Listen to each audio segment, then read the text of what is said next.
मेरे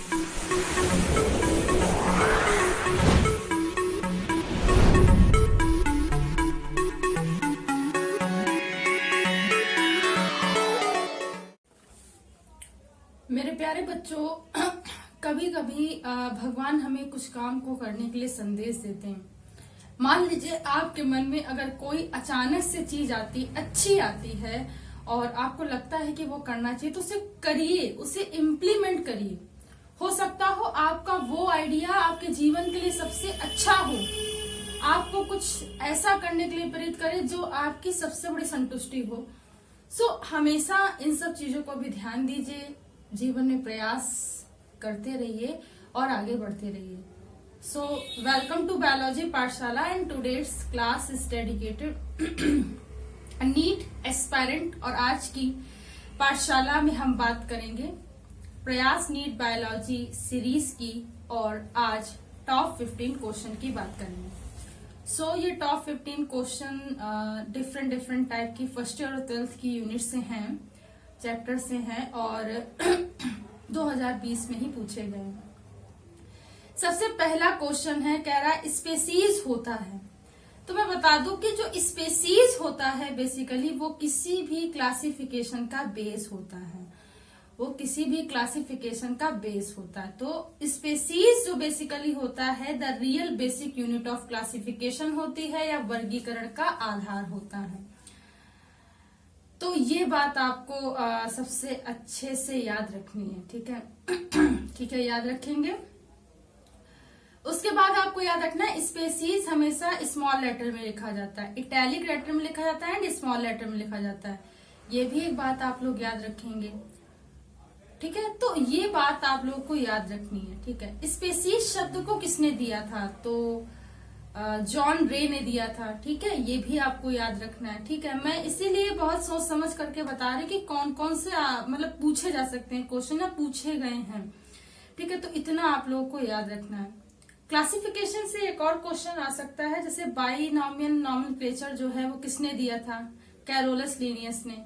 father of taxonomy कौन है? कैरोलस लिनियस है। कैरोलस लिनियस का पुराना नाम कौन सा है? तो कार्डवान लिनी है। तो ये सारे क्वेश्चन मतलब आते हैं, ठीक है?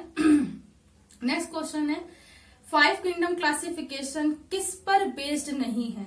तो अगर हमें ये पता चल जाए कि 5 किंगडम क्लासिफिकेशन किस पे बेस्ड है, तो ये बताना आसान है ना कि किस पे बेस्ड नहीं है। तो पहले ये समझिए कि किस पे बेस्ड है। देखिए 5 किंगडम क्लासिफिकेशन 1869 में डब्ल्यूएच व्हिटेकर ने दिया था, ठीक है? और 5 किंगडम क्लासिफिकेशन में मोड ऑफ न्यूट्रिशन और सेल की कॉम्प्लेक्सिटी, ठीक है, यूनिसेलुलर है कि मल्टीसेलुलर है, और मोड ऑफ न्यूट्रिशन पर बेसिकली 5 किंगडम क्लासिफिकेशन डिवाइड था। मफपा, ठीक है, मोनेरा प्लांटी, ठीक है, एनिमेलिया, फंजाई, ठीक। तो ये क्या था, इनके 5 किंगडम क्लासिफिकेशन से व्हिटेकर ने दिए थे, ठीक। तो अब आपको ये बताना है कि किस पर बेस्ड नहीं है, ठीक है? अभी मैंने बताया कि किस पे बेस्ड है भाई, ये मोड ऑफ न्यूट्रिशन पे बेस्ड होगा, मल्टी सेलुलरिटी पे बेस्ड होगा, उसके हैबिटेट पे बेस्ड होगा, ठीक है? अभी मैंने कुछ पॉइंट इसके बताया आपको taxonomic. So mode of reproduction पे बेस्ड नहीं होता है। किस पे बेस्ड नहीं होता? मोड ऑफ रिप्रोडक्शन पे। तो ये बात आप लोगों को याद रखनी है, ठीक है? इस रेफरेंस में सबसे ज्यादा ये पूछा जाता है। नेक्स्ट क्वेश्चन है किस ट्रू सिलोमेट की जो बॉडी होती है बाइलेटरल होती है? तो अब आपसे पूछा गया ट्रू सिलोमेट। तो ट्रू सिलोमेट की अगर मैं बात करूं तो ये एनिलिडा से स्टार्ट हो जाते हैं ट्रू सिलोमेट। ट्रू का मतलब होता है सच्चा, ठीक। सिलोमेट का मतलब सिलोम का पाया जाना। तो भाई सच्चा सिलोम किस में पाया जाता है? सच्चा सिलोम एनिलिड्स में पाया जाता है। किस में पाया जाता है बच्चों? एनिलिड्स में पाया जाता है। साथ ही साथ इसकी एक और क्वेश्चन पूछा जाता है किस संघ में जो बॉडी होती है एनिमल की मेटामेरिकली सेगमेंटेड होती है? तो एनिलिडा में जो बॉडी होती है बेटा वो मेटामेरिकली सेगमेंटेड होती है। कैसी होती है? मेटामेरिकली सेगमेंटेड होती है। जैसे मान लीजिए ये मेरी उंगली देख रहे हैं आप लोग, तो ये देखिए इसमें कई खंड है ना, तो इसी खंड से अगर प्रत्येक एनिमल का निर्माण हो जाए तो वो मेटामेरिकली सेगमेंटेड होता है, ठीक है? ये सिर्फ एग्जाम्पल है, ठीक है?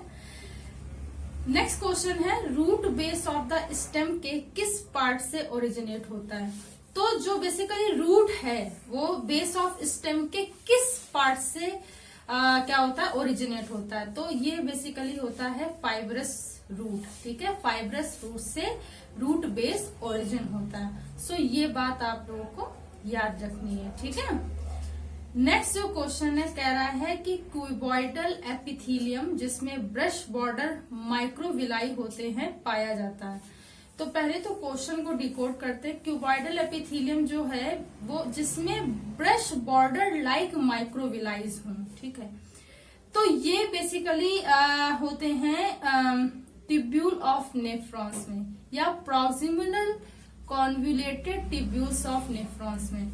तो इसका जो प्रॉक्सिमल मतलब इसका प्री पार्ट जो है ट्यूब्यूल्स ऑफ नेफ्रॉन का, वहां पर इस तरीके brush border microvilli cuboidal epithelium होते हैं। तो ये बात आप लोगों को याद रखनी है, ठीक है। नेक्स्ट क्वेश्चन है the concept of unicellular E cellular is given by, मतलब जो कॉन्सेप्ट था यूनिसेलुलर ई सेलुलर मतलब प्रत्येक जाति प्रत्येक कोशिका अपनी पूर्ववर्ती कोशिकाओं से मिलकर बनी होती, ये बात थी। तो ये किसने दिया था, तो ये रुडोल्फ वर्च्यू ने दिया था। किसने दिया था बेटा, रुडोल्फ वर्च्यू ने दिया था। और इसी बात को स्लाइडन तथा स्वान ने सेल थ्योरी में भी बताया था 1837 टू 1838 में, ठीक है। सो उसमें बताया था कि सेल जो होती है बेसिक यूनिट ऑफ लाइफ है, functional and structural unit of life है, इंडिविजुअल डीएनए होता है और अपने जैसी ही कोशिकाओं से ये डेवलप होते हैं। तो ये कुछ चीजें उन्होंने बताई थी। नेक्स्ट क्वेश्चन है कह रहा है कि टिपिकल मॉलिक्यूल बना होता है। तो कोई भी एक टिपिकल जो मॉलिक्यूल है, कोई भी मॉलिक्यूल की जो संरचना है बेसिकली बनी होती है। तो उसमें क्या होता है कि एक उसका जो पार्ट होता है वो ग्लिसरॉल का होता है और एक फैटी एसिड मॉलिक्यूल्स का होता है। तो टिपिकल मॉलिक्यूल्स जो होता है बेसिकली एक सामान्य मॉलिक्यूल्स जो होता है वो एक ग्लिसरॉल और फैटी एसिड के मॉलिक्यूल से मिलकर बना होता है। तो ये बात आपको याद रखनी है, ठीक है। नेक्स्ट क्वेश्चन है कह रहा है कि सेल डिवीजन की किस अवस्था में डीएनए रेप्लिकेशन पाया जाता है। तो सेल डिवीजन की आपको अवस्था बतानी है जिस अवस्था में डीएनए का रेप्लिकेशन या द्विगुणन या डुप्लीकेशन भी इसे कहते हैं पाया जाता है, उसे बोलते हैं सिंथेसिस फेज या एस अवस्था या एस फेज, ठीक है। तो इसे आप लोगों को याद रखना है। सो सिंथेसिस फेज में ही रेप्लिकेशन होता है, कुछ चेंजमेंट होगा, देन आप मतलब उसमें केमिकल सिंथेसिस होगी, फिर डीएनए का डुप्लीकेशन होता है। तो ये बात याद रखेंगे। नेक्स्ट क्वेश्चन की बात करें, कह रहा है कि जब सेल पूरे तरीके से टारगेट हो जाती है तो इनमें से क्या जीरो होगा। तो टारगेट मैंने बताया था कि टारगेट का मतलब क्या होना, एक उसमें एक तरीके का लचीलापन होना, ठीक है, पूरी तरीके से टारगेट होना। तो उसमें क्या होता है कि वाटर पोटेंशियल प्लांट में कम हो जाता है, ठीक है, या वाटर पोटेंशियल नल हो जाता है पूरी तरीके से। तो सेल जब टारगेट होंगी तो वाटर पोटेंशियल कैसा हो जाएगा, नल हो जाएगा, जीरो हो जाएगा। सो ये बात को याद रखनी है। तो कल मैंने आप लोगों को इसके रेफरेंस से बताया भी था। अब 2020 में पूछा गया क्वेश्चन है मैचिंग का, तो उसको हम लोग डिकोड करेंगे, ठीक है। तो इसमें कुछ आयंस हैं, उससे रिलेटेड आपको चीजें बतानी है। तो मैं एक एक चीजें आपको बता रही हूँ। जो आयरन होता है ना वो क्या करता है, required for the chlorophyll biosynthesis. So basically आवश्यक होता है ये बेसिकली आवश्यक होता है क्लोरोफिल की बायोसिंथेसिस में। सो ये बात याद रखेंगे।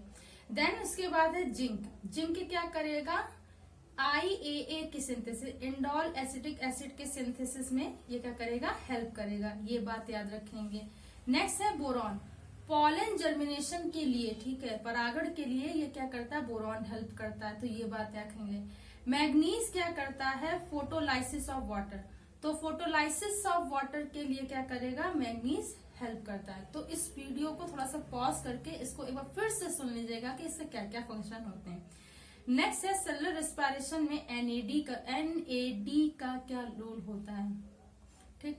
तो निकोटिनामाइड एडेनिन डाइफॉस्फेट का रोल आपसे पूछा गया है। तो ये क्या करता है, तो इसका फंक्शन होता है इलेक्ट्रॉन को बेसिकली एज ए कैरियर मतलब रिलीज करना, ठीक है। इसका फंक्शन क्या होता है, इलेक्ट्रॉन को एज ए कैरियर रिलीज करना। और इसका एक फंक्शन क्या होता है कि ये मतलब क्या करेगा, न्यूक्लियोटाइड सोर्स को एटीपी सिंथेसिस लिए प्रेरित करेगा। ठीक है, इट इज अ न्यूक्लियोटाइड और ये क्या करेगा, एटीपी के सिंथेसिस में मदद करेगा। तो ये बात आप लोग को याद रखेंगे। ठीक है, तो एटीपी का फुल फॉर्म भी पूछा सकता है एडेनोसिन ट्राइफॉस्फेट, तो ये भी आप लोग याद रखेंगे। और आपसे पूछा सकता है सेलुलर रेस्पिरेशन में कितने एटीपी अणु बनते हैं, तो 38 एटीपी मॉलिक्यूल्स का निर्माण होता है। सेलुलर रेस्पिरेशन का प्रोसेस कहाँ होता है, माइटोकॉन्ड्रिया में होता है। तो ये कुछ ऐसी चीजें हैं जो आपको मतलब हेल्प कर सकती है। Next question, typical growth curve plant में होता है। तो आपसे पूछा गया कि सामान्य टिपिकल ग्रोथ कर्व प्लांट में कैसा होता है, तो सिग्मॉइड टाइप का होता है। ठीक है, अलग अलग शेप होते हैं, तो इसका जो ग्रोथ कर्व होता है वो सिग्मॉइड टाइप का होता है। हमेशा याद रखिए कि प्लांट का जो ग्रोथ कर्व होता है सिग्मॉइड टाइप का होता है। नेक्स्ट क्वेश्चन है, अब ये बहुत इंपॉर्टेंट है, 2017 में क्वेश्चन पूछा गया नीट में। एक लड़के की एज 2 साल है और वो एक प्ले ग्रुप स्कूल में पढ़ता है। तो उससे कुछ प्रॉब्लम हुई तो वह डेंटल चेकअप के लिए गया कि मतलब डेंटिस्ट के पास गया। तो डेंटिस्ट ने ये एब्जॉर्व किया कि उसके 20 दांत हैं। ठीक, तो इनमें से कौन सा दांत एब्सेंट होगा ये पूछा गया। क्वेश्चन को एक बार समझिए भाई, कोई एक लड़का है जो 2 साल का है, प्ले ग्रुप स्कूल में पढ़ता है और उससे कुछ प्रॉब्लम हुई, वो डेंटिस्ट के पास गया। डेंटिस्ट ने ऑब्जर्व किया कि उसके 20 दांत हैं। तो पूछ रहा है कि इनमें से कौन सा दांत एब्सेंट होता है, तो इसमें प्रीमोलर एब्सेंट होता है। ठीक है, प्रीमोलर क्या होगा बच्चों, एब्सेंट होगा। ये क्वेश्चन बड़ा था, ठीक है, इसको मैंने डिकोड कर दिया है, इसका आंसर भी बता दिया, इसे याद रखेंगे। ठीक है, नेक्स्ट क्वेश्चन है, कह रहा है कि स्किन एसेसरी रिस्पिरेटरी ऑर्गन होता है। तो स्किन सहायक श्वसन अंग जो होता है वो फ्रॉग का होता है। किसका होता है बच्चों, मेढक का होता है। तो ये भी बात आप लोग याद रखेंगे। ठीक है, एसेसरी रिस्पिरेटरी ऑर्गन से बहुत क्वेश्चन आते हैं, तो इसे याद रखेंगे। अच्छा, लंग जो होता है बेसिकली लंग में होने वाली ब्रीथिंग का जो प्रोसेस है फिजिकल प्रोसेस है, ये याद रखेंगे। नेजल हो गई, ठीक है, ट्रैकिया हो गया, ये सब क्या करते हैं, as a accessory respiratory organ humans में होते हैं, तो ये बात याद रखेंगे। ठीक है, नेक्स्ट क्वेश्चन है, निम्नलिखित में से कौन सा कॉन्ट्रैक्टाइल प्रोटीन ऑफ मसल है। तो आपसे पूछा गया, देखिए कॉन्ट्रैक्टाइल लोकोमोशन से बहुत सारे क्वेश्चन आते हैं और मैं रोज इसके क्वेश्चन जरूर बता रही हूँ। तो इसमें इस बार पूछा गया कि कंट्रैक्टाइल प्रोटीन ऑफ मसल है। तो कंट्रैक्टाइल प्रोटीन ऑफ, मैंने बताया था ना एक्टिन और मायोसिन, तो मायोसिन इसमें ज्यादा हेल्प करता है। ठीक है, तो मायोसिन क्या होता है, कंट्रैक्टाइल प्रोटीन ऑफ मसल होता है, तो इसे याद रखेंगे। ठीक है, सो आई होप कि आज की पाठशाला आपको समझ में आई हो। अगर आज की पाठशाला आपको समझ में आई हो तो से ज्यादा लोगों तक शेयर कीजिए, लाइक कीजिए, सब्सक्राइब कीजिए। बायोलॉजी पाठशाला का बेल आइकन, उस घंटे के बटन को दबाए रखिए ताकि आने वाली लेटेस्ट अपडेट आप तक पहुंच सके। Thanks to all student to watch my Pathshala. Thanks again and keep watching.